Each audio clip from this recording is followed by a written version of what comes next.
kami akan mendengarkan firman-Mu ya Tuhan. Biarlah firman-Mu berbicara kepada setiap kami. Dan dalam tema kami bulan ini, Yesus Raja, biarlah kami menjadikan Yesus yang telah bangkit itu menjadi Raja dalam hidup kami. Dalam nama Yesus kami berdoa. Amin. 2 minggu lalu kita belajar dari Samuel yang kecil, yang dia berada di rumah Tuhan dan dia masih anak-anak waktu itu. Dan minggu ini kita lompat ke 1 Samuel 8 ayat 1 sampai 12. Dia sudah jadi bapak-bapak dan anaknya ada 2. Ya, siapa tadi nama anaknya? Ada yang dengar tadi waktu dibacakan? Oke, kalau tidak ada yang dengar, kita baca lagi, setuju ya? 1 Samuel 8 ayat 1 sampai 22. Kita baca ayat pertama, 1, 2, 3. Setelah Samuel menjadi tua, diangkatnya lah anak-anaknya laki-laki menjadi hakim atas orang Israel. Nama anaknya yang sulung ialah Yoel, dan nama anaknya yang kedua ialah Abia. Keduanya menjadi hakim di Berseba. Nah, pertanyaannya, kenapa diangkat menjadi hakim? Nah, pada waktu itu raja atas orang Israel ialah Tuhan sendiri. Tapi representasinya, wakilnya di bumi adalah hakim-hakim. Jadi waktu itu Samuel mengangkat anaknya menjadi hakim yang berikutnya, yaitu Yoel dan Abia. Nah, selanjutnya apa yang terjadi? Tetapi anak-anaknya itu tidak hidup seperti ayahnya. Mereka mengejar laba, menerima suap, dan memutarbalikkan keadilan. Setelah itu, sebab itu berkumpullah semua tua-tua Israel. Mereka datang kepada Samuel di Rama. Jadi semua pemimpin-pemimpin Israel berkumpul. Dan ayat 5, dan berkata kepadanya, engkau sudah tua dan anak-anakmu tidak hidup seperti engkau, maka angkatlah sekarang seorang, bukannya seharusnya seorang hakim. Mereka tidak mengganti pemimpin, tapi mereka mau mengubah konstitusi negara itu. Yang tadinya raja mereka adalah Tuhan, sekarang mereka minta raja yang kelihatan. Karena menjadikan Tuhan itu raja agak sulit, dibutuhkan iman. Kami pengen melihat dengan mata kami sendiri.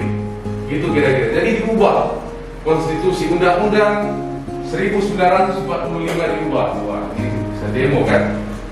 Seorang raja atas kami untuk memerintah kami seperti pada segala bangsa-bangsa lain. Wah, jadi yang mereka minta ini adalah mengubah konstitusi. Mereka ingin memiliki raja-raja, mereka ingin memiliki raja seperti bangsa yang lain. Nah, apa respon Tuhan atas permintaan mereka? Kita baca ayat 6. Waktu berkata, 1 dan 3. Waktu mereka berkata, berikanlah kepada kami seorang raja untuk memerintah kami. Perkataan itu mengesalkan Samuel. Maka berdoalah Samuel kepada Tuhan. Ayat 7. Tuhan berfirman kepada Samuel, dengarkanlah perkataan bangsa itu dalam segala hal yang dikatakan mereka kepadamu, sebab bukan engkau yang mereka tolak, tetapi akulah yang mereka tolak, supaya jangan aku menjadi raja atas mereka. Bukankah ini suatu tragedi? Ketika Tuhan menjadi raja orang Israel, Tuhan hanya memberkati mereka, memberi, dan memberi. Tapi sekarang mereka mencari raja yang lain. Nah, jika bukan Tuhan raja saudara, saudara akan menemukan raja lain, dan saudara akan dijadikan menjadi budak. Kita baca selanjutnya. Tetapi seperti yang dilakukan mereka kepadaku sejak hari aku menuntun mereka keluar dari Mesir sampai hari ini, yakni meninggalkan daku dan beribadah kepada Allah lain, demikianlah juga dilakukan mereka kepadamu. Oleh sebab itu dengarkanlah permintaan mereka, hanya peringatkanlah mereka dengan sungguh-sungguh, dan beritahukanlah kepada mereka apa yang menjadi hak raja yang akan memerintah mereka. Nah, akhirnya Tuhan memberikan peringatan. Tuhan sebenarnya nggak senang, tapi Tuhan peringatkan, anakku, kalau itu yang kamu minta nanti jadinya begini loh. Apa peringatannya? Lanjut. 1 1, 2, 3. Dan Samuel menyampaikan segala firman Tuhan kepada bangsa itu yang meminta seorang raja kepadanya. Katanya, inilah yang menjadi hak raja yang akan memerintah kamu itu. Anak-anakmu laki-laki akan diambilnya dan dipekerjakannya pada keretanya dan pada kudanya, dan mereka akan berlari di depan keretanya. Berikutnya, ia akan menjadikan mereka kepala pasukan 1000 dan kepala pasukan 50. Mereka akan membaca ladangnya dan mengerjakan penuaian baginya. Senjata-senjatanya dan perkakas keretanya akan dibuat mereka. Anak-anakmu perempuan akan diambilnya sebagai juru campur rempah-rempah, juru masak dan juru makanan. Selanjutnya dari ladangmu, kebun anggurmu dan kebun zaitunmu akan diambilnya yang paling baik dan akan diberikannya kepada pegawai-pegawainya. Dari gandummu dan hasil kebun anggurmu akan diambilnya 1/10 dan akan diberikannya kepada pegawai-pegawai istananya dan kepada pegawai-pegawainya yang lain. Budak-budakmu laki-laki dan budak-budakmu perempuan, ternakmu yang terbaik dan keledai-keledaimu akan diambilnya dan dipakainya untuk pekerjaannya. Dari kambing dombamu akan diambilnya 1/10 dan kamu sendiri akan menjadi budaknya. Dan pada waktu itu kamu akan berteriak karena rajamu yang kamu pilih itu, tetapi Tuhan tidak akan menjawab kamu pada waktu itu. Balik ayat sebelumnya. Diperingatkan dari kambing dombamu akan diambilnya 1/10 dan kamu sendiri akan menjadi budaknya. Kalau kita tidak menjadikan Tuhan sebagai raja kita akan menemukan raja lain dan kita akan berakhir menjadi budaknya. Apakah kita merasa karir adalah raja dalam hidup kita, sehingga kita melakukan segala upaya akan menjadi karir yang terbaik, sehingga hari ini banyak karir-karir yang hebat berakhir jadi tersangka, tertangkap korupsi karena nggak pernah puas. Rata-rata yang ditangkap KPK itu orang yang sudah punya aset miliaran kok, bukan orang miskin. Tapi kenapa? Karena karir adalah raja, kebanggaan manusia adalah raja. Apa kata orang kalau saya belum punya Ferrari 10?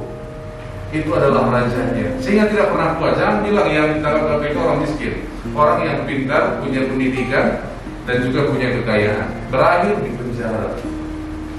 Jadi kalau karir kita, anak muda hari ini mungkin kita berkata, wah harus karirku yang terbaik. Iya, kita mungkin menghabiskan semua energi kita untuk membangunnya, dan pada akhirnya tidak ada yang akan mengingat kita. Ingat apa yang Salomo katakan, semuanya sia-sia. Setiap hari dianalisa ada berita orang meninggal. Ada yang pernah baca? Gak ada yang pernah baca kan? Gak ada yang peduli kan? Mau keluarga siapa pun kita gak peduli kan? Ada yang bangun pagi, siapa yang meninggal hari ini? Gitu ada. Ada yang meninggal cek, gitu gak ada kan? Gak ada yang peduli.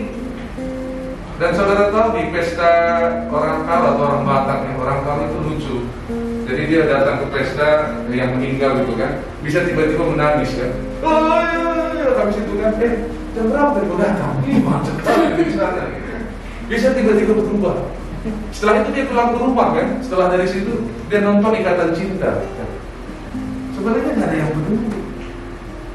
Kalau kita jadikan yang lain menjadi raja kita, maka kita akan diperbudak. Kalau kita jadikan hubungan menjadi raja, wah kalau saya punya hubungan ini, kita kerahkan semua energi kita berikan yang terbaik. Akhirnya suatu hari dia mengecewakan kita, hancurlah hati kita. Dan kalau kita tidak menjadikan raja dalam hidup kita adalah Tuhan, kita akan menemukan raja lain, tapi kita akan diperbudak. Kamu sendiri akan menjadi budaknya. Nah, kira-kira waktu diperingatkan Tuhan seperti itu, apa kira-kira respon orang Israel? Apakah waktu diperingatkan, oh maaf ya Tuhan, sorry kami sudah terlalu jauh ini melangkah. Maaf kalau kayak gitu, kalau anak Samuel itu nggak layak, ya udahlah anak yang lain, gitu kan? Ya udah jangan Yoel dan Abidia, yang lain aja, gantilah yang Tuhan kehendaki. Kira-kira apakah demikian respon orang Israel? Kita lihat apa respon mereka, ayat 19 sampai 20. Tetapi bangsa itu menolak mendengarkan perkataan Samuel, Dan mereka berkata, tidak, harus ada raja atas kami. Maka kami pun akan sama seperti segala bangsa-bangsa lain. Raja kami akan menghakimi kami dan memimpin kami dalam perang. Wah, mereka menolak kan? Kira-kira kenapa mereka menolak setelah diperingatkan oleh Tuhan? Karena manusia punya kecenderungan untuk melihat, menikmati masa kini.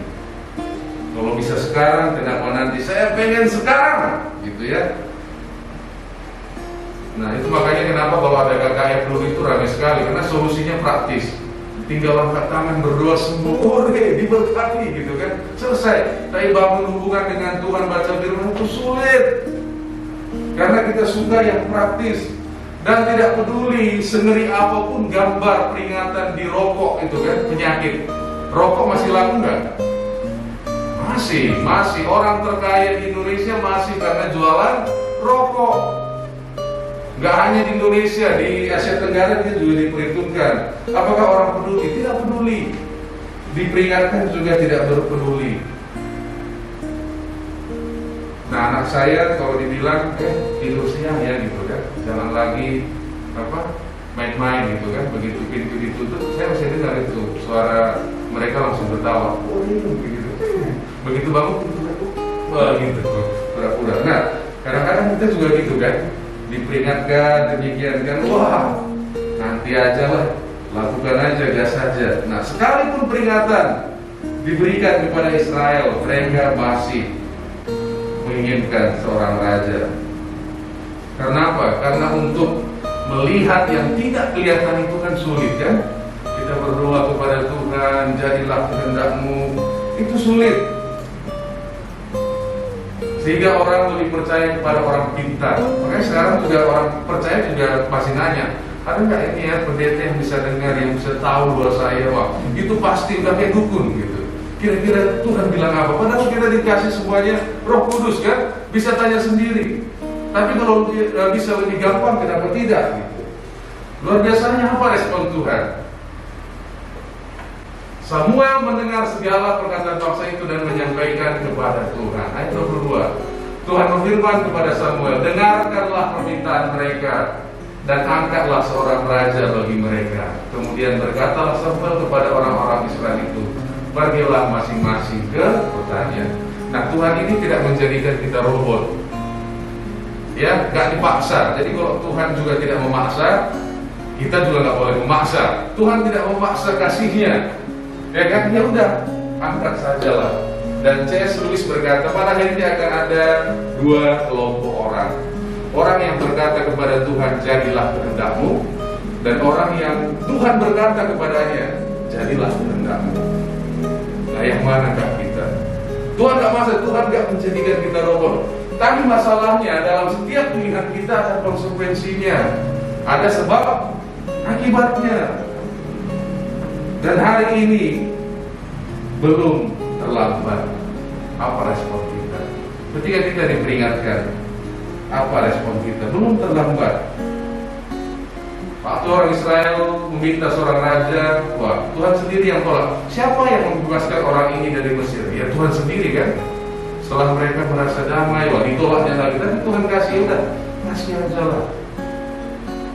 Dan pada akhirnya akan ada dua jenis orang. Orang yang berkata jadilah kehendak-Mu, atau orang yang Tuhan berkata kepadanya jadilah kehendak-Mu. Dan hari ini belum terlambat. Mari kita jadikan Yesus Kristus menjadi Raja kita. Mungkin kita belum mengerti, tapi kalau Dia Raja kita, tidak ada yang mustahil bagi Dia. Amin. Mari kita bersatu di dalam Tuhan.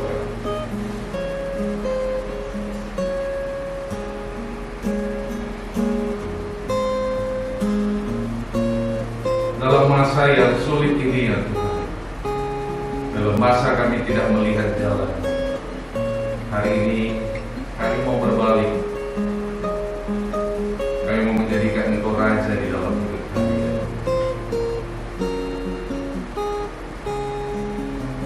Dan berdaulatlah dalam setiap aspek hidup.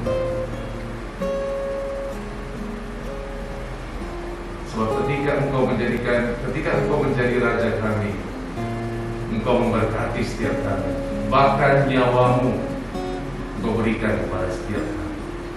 Dan biarlah kasih-Mu menjadi jaminan kami bahwa Engkau ada bersama dengan kami dalam masa-masa tersulit, bahkan dalam masa-masa yang kami tidak mengerti dan kami tidak melihat jalan-Mu, ya Tuhan. Dalam nama Yesus kami